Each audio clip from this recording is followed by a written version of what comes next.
Whenever I think about an artist's style, I always think of Van Gogh, and the reason why is because where he started was not necessarily where he finished. If you look at these cards that I set up for you, I think you're going to see that his style changed dramatically over time. And it wasn't until much later in his art career that he started to be a lot more stylized painter, which is what we know of him today. The transition happened really quickly because in 1885, his work was significantly different than what it ended up as being his signature style. So when you're thinking about your style, it's not that you're necessarily going to copy an artist or a tutorial, but you're going to use the techniques and the tips to start learning. As you can see, the difference between his work in 85 and 86 is really dramatic. You see a lot different colorations, his use of color, and also his brush strokes. They're extremely different. And that's just a transition within 1 year. After that, he spends another year starting to develop even more of a stylized brush stroke in certain ways. Notice the background, the way that he styles the brush strokes on the floral, and also the way he does his base. The brush strokes are really defined, and that is more of what you know as Van Gogh today. Whether he came about this style as a result of critique, because he was pretty much trying to copy a lot of the styles that were popular at the time to try and get recognized as an artist, or he just developed it as a result of working with other artists like Monet. We see a lot of these paintings in popular pop culture, and it's always a Van Gogh because of the brushwork.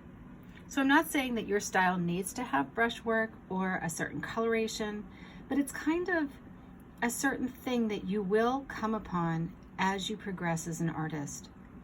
It doesn't happen right away, and sometimes you find your style quickly, but you will change over time, and that's okay. As you can see, the difference between 1888 and 1889, the styles are really, really similar. But still, he's still working on that developmental brushstroke. It really takes off in 1889. This is something that everybody knows as Starry Night.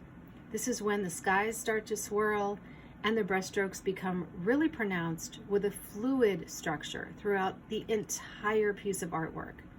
So as opposed to random brushstrokes, which may have happened in 1889, which is also very beautiful, the brushstrokes that become more of a pattern of swirls are more apparent in the work that comes that following year.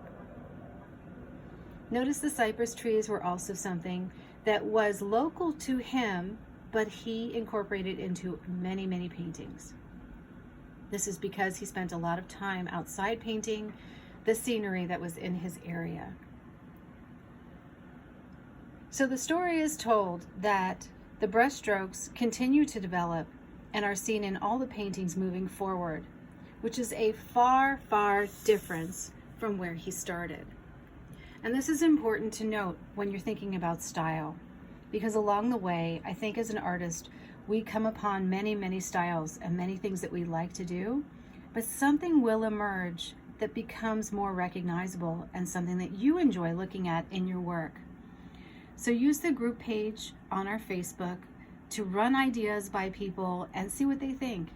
Somewhere in there, after about your 100th painting, a style will start to emerge, especially if you line up pages like this and do quick art across them. I find that that's a really great way to start developing your techniques and also finding a style. Now, you shouldn't look for it, because if you look for it, you'll be influenced by too many painters like Van Gogh and others. Just let it come upon you and let it be part of your happy painting days. I hope this helps explain style, and it's just my observation of style over time as I have spent many, many years studying artists and perfecting my craft. I hope you guys enjoy your day.